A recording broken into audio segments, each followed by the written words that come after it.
Well, welcome back. Today we're going to be talking about the future tense, and the good news for you is this: there are no new endings. Sometimes Greek has been called the language of the never-ending endings. So let's get started. The future tense, some examples here. In the parable of the wicked tenants, the owner of the vineyard, after having groups of servants that are maltreated and killed, he says, surely they will respect my son. They will respect. That's the future. In the apocalyptic discourse in Matthew 24, he will send, future tense, his angels. And in John 14, the Holy Spirit, whom the Father will send, he will teach, he will remind.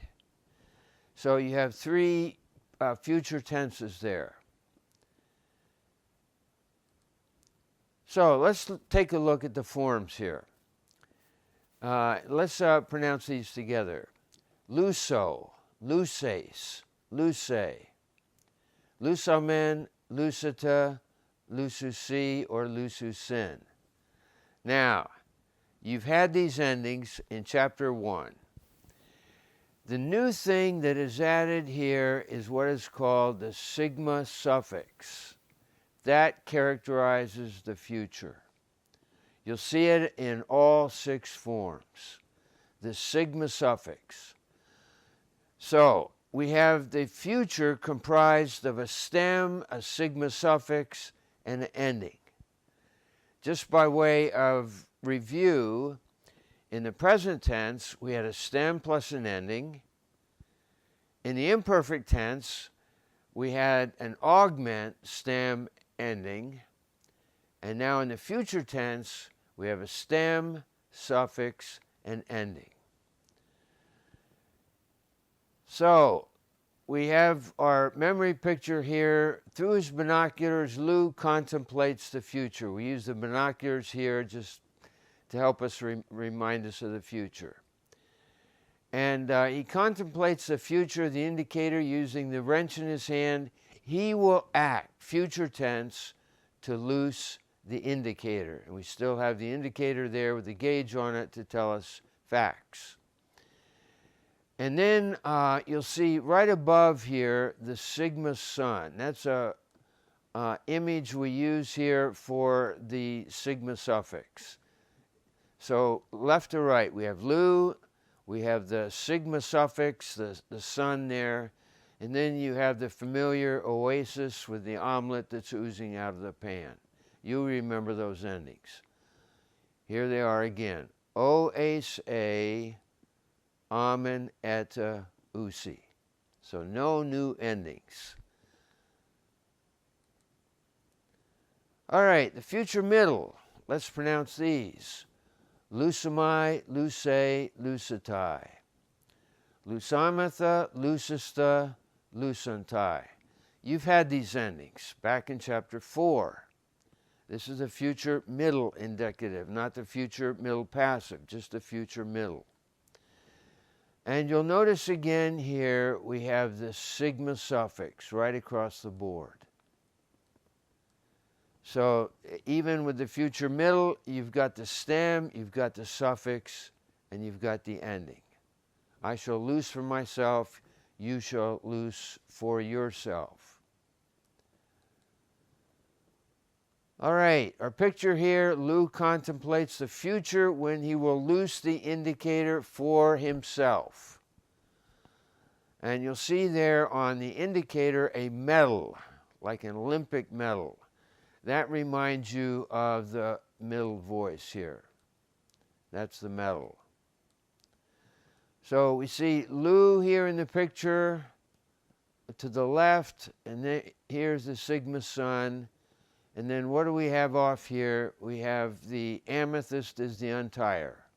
That's the same image we had back in chapter 4.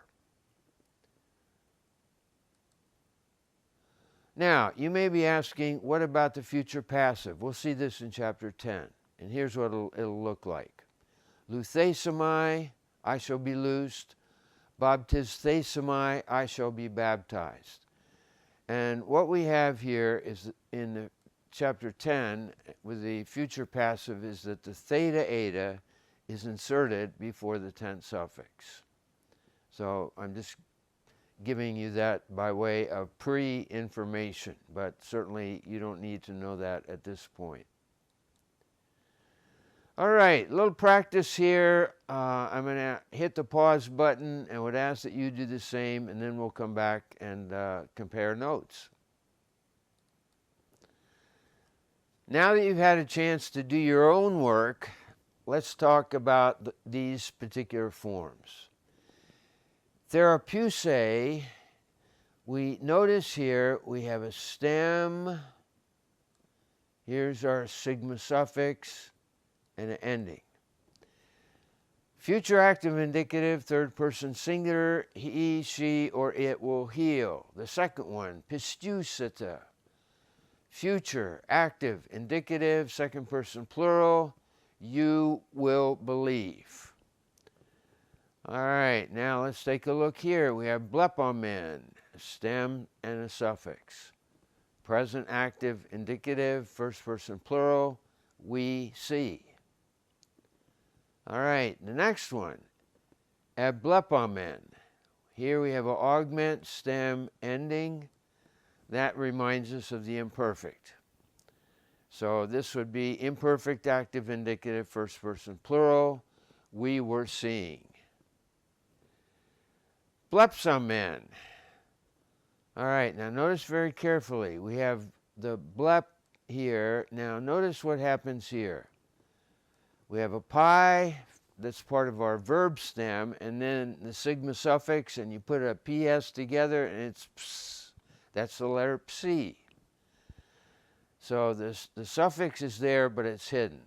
Future active indicative, first person plural. We will, or we shall see. Akususin, future active indicative, third person plural, they will hear. And finally, nestusamatha, here we have a stem, we have a suffix, and an ending. This is a future middle indicative, first person plural, we shall fast for ourselves. So thanks, and we'll be looking forward to you in the next couple of videos for the future tense.